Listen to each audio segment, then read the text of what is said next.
long-term care, LTC. Do you really need it? And why do we have to discuss it? Welcome back, everybody, to the CD Financial Podcast, CD Financial, where health meets wealth. I'm Marcus C., your host. That man across from me is Chuck D. Chuck D., we're talking about long-term health. You're looking healthy. How do you feel? I feel pretty good. I've been sleeping like 6 hours straight, and then I can't get any more, and I'm not real happy about that. I got to take my is it magnesium and this Magnesium. myoclone something too? I gotta I gotta I gotta get back to taking the magnesium before I go to bed and see if that doesn't help crash me at least another hour. Yeah, Yeah. but I'm Yeah. doing good. There's also CBD oils that are designed for sleep. I don't know if you've ever tried any of those. I'm no pot smoker. What do you think this is? This show is a family show. What's the matter with this? I didn't say smoke pot. I'm not I'm not telling you to smoke pot. Well, of course I'm kidding him. You know that this is. Yeah. I'm open. If you've listened to me, I'm open to Yeah. holistic things all the time and herbs and such. Right? I use Yeah. essential oils. So, what does CBD do? CBD helps relax the body. There's certain blends that they have that are designed to help relax your body and mind, kind of help you shut off. Because a lot of times, and I'm guessing you and me are very similar in that what keeps us up at night is the brain won't tick off, right? You just kind of keep going over what's going to It happen the next doesn't day. keep me up at night. It's what wakes me up early. Yeah, I crash to bed, but then I wake up sometimes. I went to bed last night. I think it was 10:30, but I was up at 4:30, and I tossed till 4:30, 4:45, and I probably tossed till mm, 5:30, and then I just got up 5:50 and said that's it, and I started working. yeah. Yeah, My thing is, working on the we're men podcast of script. certain. What's What that? is? I was working on the podcast script. What did you say? No, I was gonna say we're men of a certain age, so getting up in the middle of the night to have to go to the bathroom is it's par for the course. And what happens to me is when I do get up like that, oftentimes my brain just starts winding up about what's going to happen the next day. And like Man, you, there's just times when I just say, "Forget it, I'm getting up." I know what you're saying, brother. I feel you. Yes. It's Yes. So it let's talk about LTC, long term care. What do you got for we me? we are headed that way. So I guess eventually we'll all get to a point where we need to really consider. It's always better to do it earlier than rather than later. So why discuss this topic today? We're going to get into that. Give me some reasons why we need to think about it now. It's my job. And I really, this is one of those topics where I typically don't, it's not one of the fun things I want to talk about. Yeah. Um, but I have to because I know if it becomes an issue, and we've left a gaping hole in your plan. If you look here, it says healthcare plan. Hmm. Well, for a lot of the folks that we work with, you've got access to FEHB and that carries into retirement. So it's not about health insurance here or Medicare. It's Medicare can be a discussion for sure, but it's Yep. really, and then there's TRICARE too for retired military, but that's really referring to long term care. Because if we haven't done the planning and a long term care expense arrives in your life, your money can evaporate. And the plan that we put in place that was so solid and sure, you know, you scratch your head and say, what happened? Or your spouse does, or your kids do. And I want to make sure that there is no blind spots in retirement. There's no landmine that blows up and you say, well, what happened? Right? We can have a really laid out plan, really well designed, and a long term care expense could come in and knock on the door and start to dismantle all that steady Eddie income. Yeah. Yeah. Let me ask you this because in a second we're going to get into the types of long term care. You hit on something, and I think I find that this is true with men, right? We find it hard to discuss this and maybe even hard to plan for it. Not something we want to talk about. Do you find a difference between men and women when it comes to planning for long term care? Yeah. Like without a doubt. Like Yeah. we just don't want to talk about it. and women want to address the the concerns that they have, the unknowns, and make sure that they're covered. And they just are more thorough about these things, and we just seem to think we're indestructible. I don't know why, but that's kind of the mentality, right? Women Yeah. are also wanting more secure income. Men are all grow, grow, grow, right? In the stock market and risk. And the women are all hey, hey, hey. And this is, of course, it's a oversimplification. Yeah. You know, We don't want to have broad stroke. yeah, broad strokes here. We don't want to be accused of gender bias, but I'm telling you, Yeah. after nearly 2 decades of doing this, yeah, the women are just more in tune. They're more wise. I hate to, but maybe that's the wording I'm looking for. You're more Yeah. wise, and yeah, you just want to cover all the bases, and I appreciate that. Right? Yep. It's not just iron sharpens iron; it's a complement, right? And I think that's what it said in Genesis, right? Yeah, that it was yeah, it would be a compliment. And so men and women work well together as a couple, and because you cover our blind spots and hopefully we cover yours and Yeah. everything works out. Yeah. I will say this, my experience, just in line with what you said, not just being a man and knowing that it's something that I don't necessarily want to discuss all the time, but women in general, I think, are much better about making appointments with their primary care, right, with their doctors, getting their annual checkups and things of that nature. I think they definitely do way better than most men in that terms. You know, not just planning ahead, but also thinking in the now, thinking about maintaining their health and keeping going. So Yes. that doesn't surprise me. So maybe this podcast, if you're a guy out there listening to this, pay extra attention. Yeah, This might I be say very where helpful. health meets wealth all the time, Yep. Marcus, too, Yep. right? And I am very health conscious about what I take into my body. I am, Yeah. because I think it's one of those I didn't feel good. And as I aged, I realized sugar and me, at least in North America, do not agree. I go to Europe and I can eat plenty of sugar, but not here. Sugar and me don't agree. My body just Yeah. doesn't feel right. I get a sore throat really fast. Yeah. And yeah, I must have like certain allergies towards the I don't know, however they raise it or process the sugar here. I don't Yeah. do good. And so I started identifying that. And then I identified I don't do good with the North American cow dairy either. I don't. Mm. Right? Yeah, I just don't. Again, go to Europe, no problems. I eat pizza. Wow. I mean, just like crazy. I can eat everything I want, but I still am moderate about it. But yeah, I'm very aware. And so this is one of those things I need to be aware for my families and if I do the right thing by Yeah. everybody. Yeah. Yeah, and I'll add to that because your wife taught me a lot about paying attention to how my body responds to things. And like you, I don't do sugar very much. The other day, I had a donut, in fact, and it totally wiped me out for the afternoon. I mean, I my Uh, energy crashed. I needed a nap. I woke up miserable after my nap, and it was just bad. So, I like you, sugar's just not for me, man. there's this place called JD Flannel. Have you heard of them? And No, their donuts are Marcus. I walked out with like a full box and a half of donuts and it was $62. 62 wow, bucks. Oh yeah, wow, the gluten-free donuts they make are like heaven. oh, wow, And so at that point, I'll eat the sugar. I mean, I'll tell you, so good. It's like eating a cake, though. So yeah, I had this, like in the mornings, I would have a quarter of the donut and I would put it back in the freezer. And I yeah, would take it back out the next weekend and have another quarter of the donut. It's hysterical. And I was disciplined enough to do that. I wanted a little hit. Just give me a little yeah. hit. Right. Yeah. And yeah, but they're like $4 a donut. Seriously. Yeah, they Ooh, might be more going a than long that. way I from gotta go down Dunkin'. and see in San Juan. Yeah, but there people know, oh, in the mornings, there's a line out the door. You gotta wait for 25 minutes to get a donut.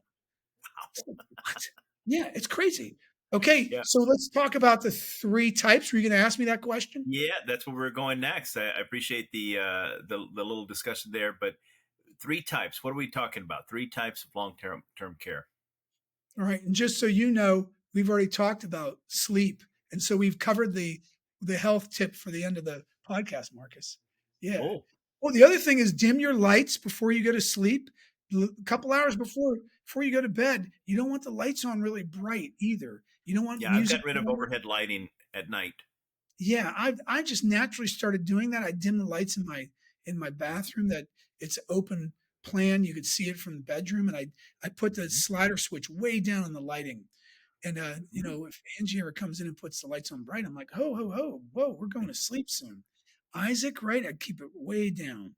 No, Yeah, no loud voices, no loud programs before you go to bed. I That'll like it. really help you. And a little magnesium doesn't hurt either. All right. So, the three types of long term care. Three types. Three Well, types. there's the standard long term care, and just so Hmm. you know, I am a minimalist. Yeah. I'm very much like my dad and his side of the family. That was Eastern European, Slovak, Czechoslovak, Hmm. very careful with their money. I don't like to spend my clients' money either. I'm a minimalist. So when I figure out what kind of coverage you need for long-term care, I might then, and I'll adjust it for inflation because it doesn't matter what 20 bucks gets you now. It's Yeah. 20 bucks in 20 years. What will it get you then? So I adjust for inflation and then I retreat back to like 65%, sometimes 55% of what you actually need. Two-thirds, I like that, but I can adjust it for a monthly budget. Okay. So let's talk about that. The first type of long-term care is traditional long-term care. And the Okay. reason that people don't like it, and I don't like it, and our team doesn't like it, is guess what happens to the premium every year, Marcus, or what could happen? Goes up typically. Yeah. It goes up. And we don't like that. And it's the Mm-mm. same reason why the federal long term care program, federal LTC IP, Federal Long Term Care Insurance Program, FLTC IP, that acronym, why it was frozen now 3 years running is Mm. because the provider of it, who does a decent job in the outside world, but they made the agreement with OPM that they could double the premiums every 4 years. And the Double. last two runs, they did it. And the second time they went to double, OPM said, "Time out, John Hancock. We're not Yeah. doing this anymore. We're putting you on ice." And they haven't come back to it. Right. So, so the premiums can go up for with traditional long term care. And the second piece that I don't like about traditional long term care is if you never used it, it's You lost lost. money. It just whizzed away. So nobody likes that. Men really don't like that, but especially that first one. Premiums can change on you. How do you budget something that's a moving target all the time? Right? So we Yep. adjust for inflation, then we retreat back anyway. But we want premiums to be set. So we've never implemented traditional long-term care here. Okay. So that takes us then to what's my second type. Second type is we couple it with a life insurance policy. And Mm. that way we can get the premiums to be steady, not increasing. And by making the premiums not increase, we know what to expect. So if it's, let's say it's 250 bucks now, in 25 years, guess what? It'll be Good. 250 bucks, right? We like that. Um, but if you don't have an insurable interest, that means nobody's depending on you. So if you don't have a spouse, or you Hmm. don't have, maybe you have a significant other that lives with you that you didn't marry, but you guys are dependent, or you don't have a child, maybe they live with you too, or you just have them and you want them to get something. You can get, even if you're a single person or divorced or widowed, you could get a life insurance policy, but you could attach the long-term care piece to it. You keep Mm. the premium stable, and let's say you have a $300,000 life insurance policy, and the policy stipulates you could get 4% of that out every month for long-term care needs.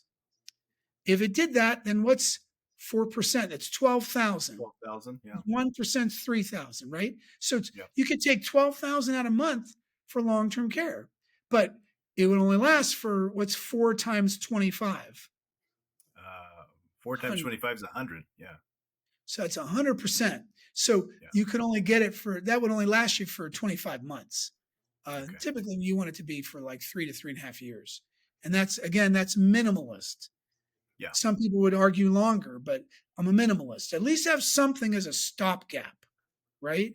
Right. So you could get that life insurance with long-term care. Now you don't have to take out 4%. Maybe you only take out 2% a month, right? And then it would Yep. last with that math 2 times 50. So it would last beyond 4 years, just beyond 4 years, right? 48 months, two times Hmm. 50 months.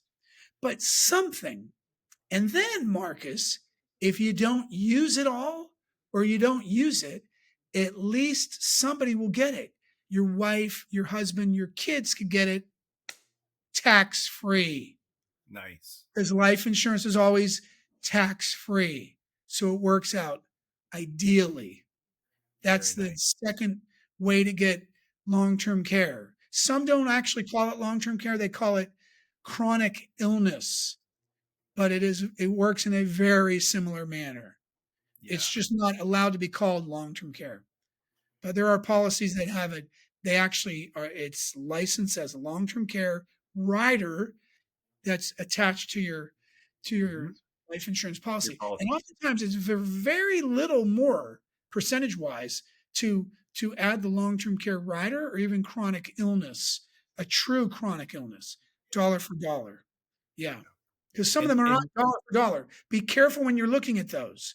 If you have questions, you can always text us and ask for a 15-minute phone call.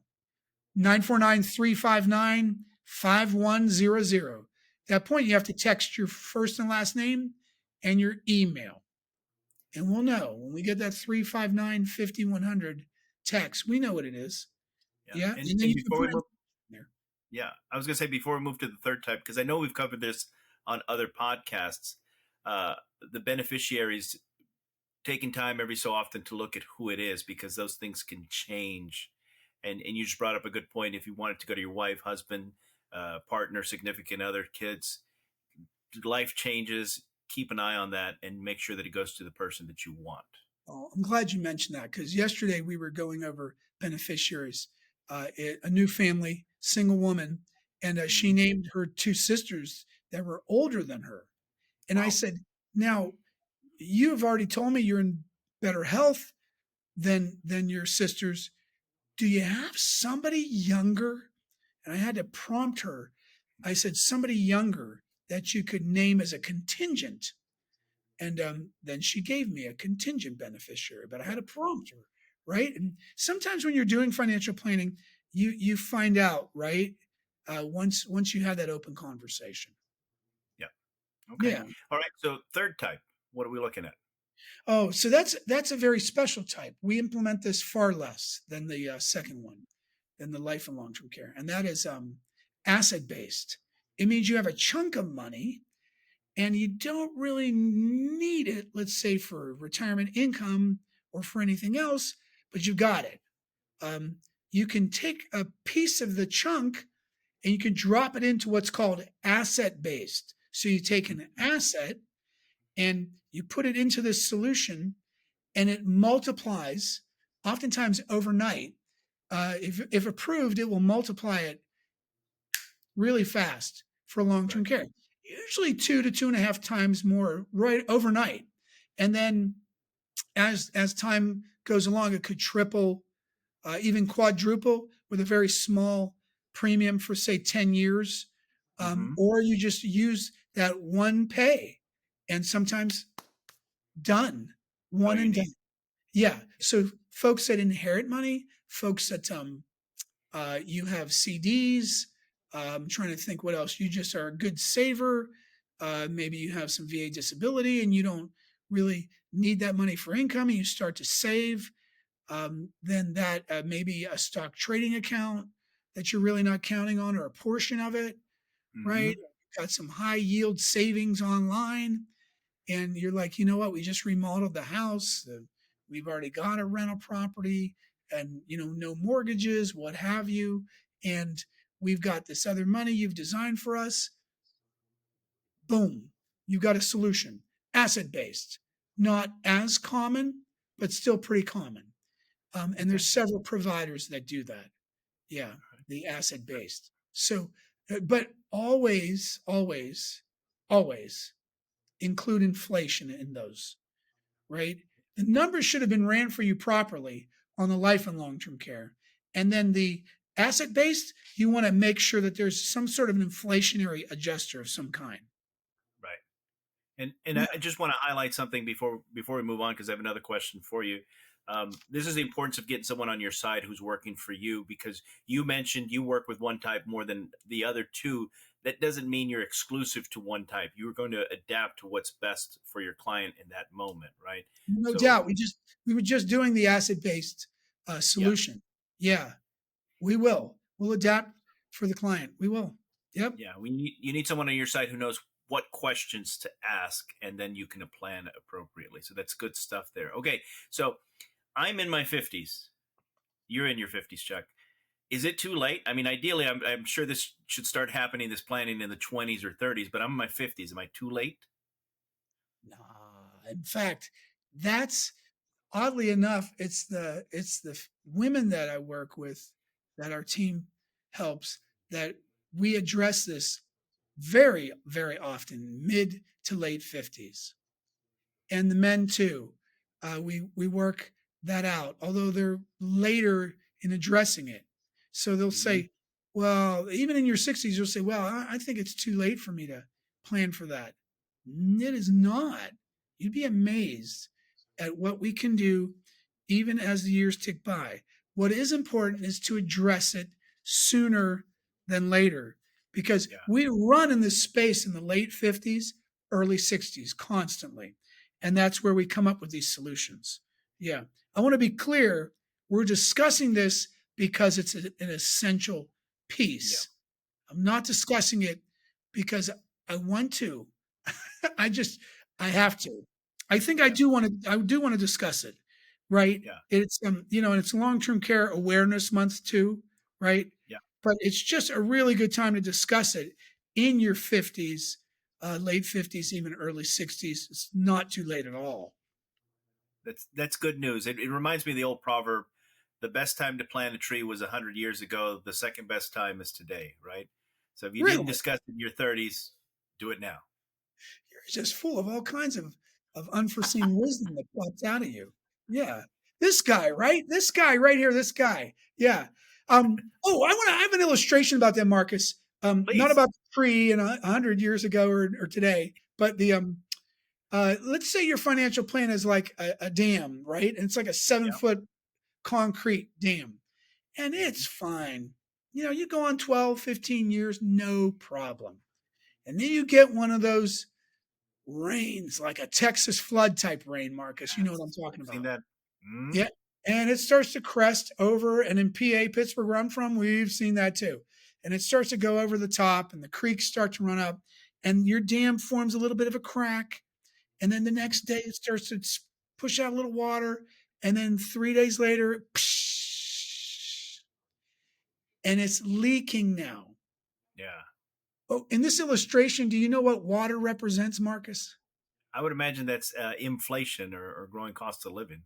It's money. Money. Yeah. It's money, and it's the growing cost of your financial plan because now you have to pay somebody to come to your home and help you in and out of the shower because your wife or your husband's getting worn out, right? Mm-hmm. Yeah, or Mm-hmm.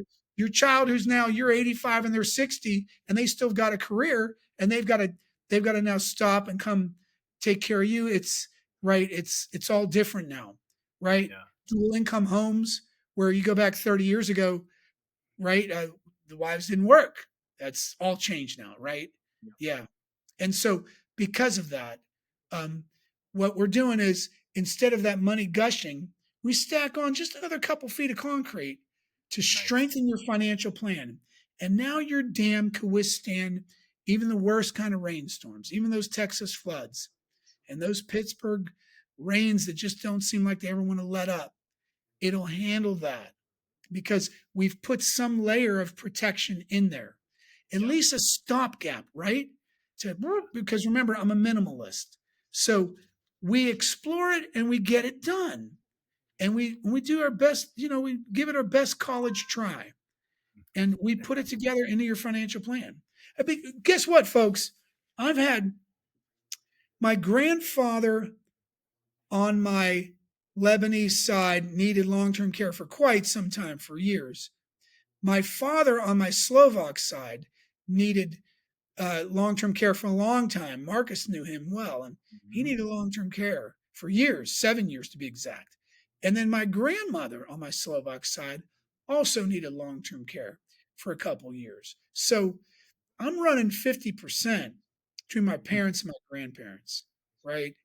Yeah. And the Hmm. ones that didn't need long term care, my grandpa, heart attack, and my grandmother, she was diabetic, a bad one. So yeah, there's that. So they died. I wouldn't say the diabetes quickly, but my grandfather did. So I mean to tell you, right? Yeah, it runs. I don't know about your family tree, Marcus, but mine. Yeah. I see a lot of long-term care, 50%. Now the statistics are, they say 70%, but I'm going to say closer to 65. Hmm. Um, where you think about long-term care, but those are pretty high numbers. That Yeah. 65, 70% of the population here is going to need some form of long-term care.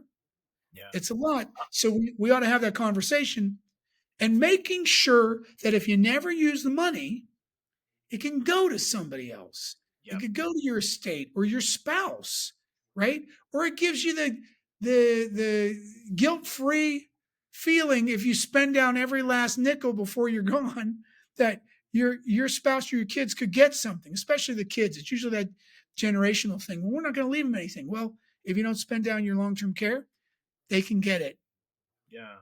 in the And form that's of payout that's tax-free. Yeah. good. Good to think about because you asked about my family. I have on both sides of my family. All my relatives, everybody's lived into their 80s and 90s and hundreds. And, mom's 89 this year. She's still going strong. Dad's 87. He's got a lot of life left in him. So they'll be around for a while. So those are things that you absolutely have to consider because you want people to live as long as they can. You want them to have a high quality of life. And then when the time comes, if there's something left over that helps the family, by all means. It made me think of a relative that I have that he made a lot of money in his lifetime, but towards the end he spent all of his money, and when it came down to it, his family had to come in and pay for his funeral, and that Was should that have been totally, yeah, should have been, that was totally unnecessary. Should have been planned for. He should have had something in place to cover that because over the course of his life he made a ton of money. He made plenty of money to cover his own burial. So it's a shame that happens, but it does if you don't think about it. That's what happens when you don't have a plan, right? Uh-huh, that does. There's something I should have mentioned, Marcus. Mm-hmm. There's something called an HSA, a health Mm-hmm. savings account, that Yep. you can fund when you have a high deductible HDHP, high deductible health plan. Federal employees, you can get an HDHP that will have an HSA account, and it's threefold.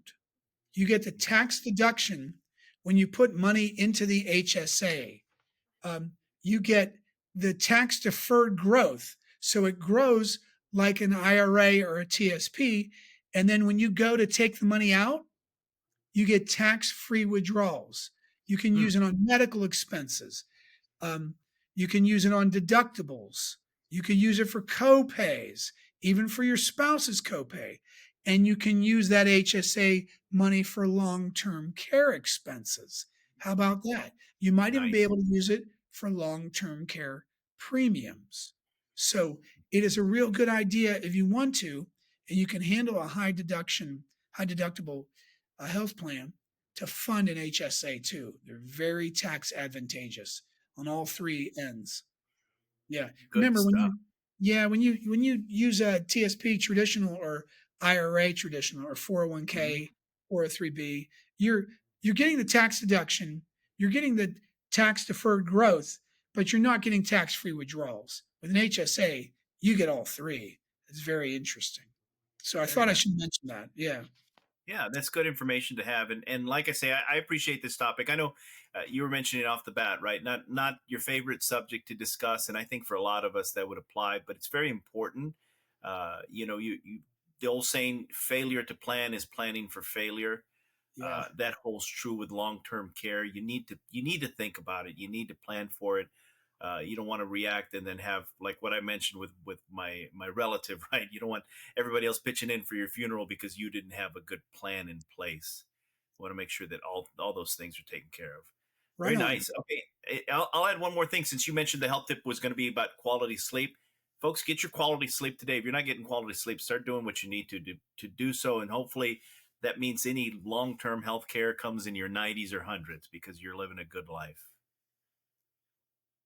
So very nice. Anything else you want to add to this discussion? It's it, babe. I love it. I love it. Thank you very much for your time. And thank you for everybody for tuning in. We appreciate you, as always, coming in and joining us on these discussions. We hope they're very helpful to you. And as always, we're CD Financial Podcast, where health meets wealth. I'm Marcus C. Thanks again. My brother, look forward to seeing you next time. Look forward to seeing you too. Don't forget to subscribe, folks. You're going to get really invaluable content just like this. We'll see you and talk to you real soon.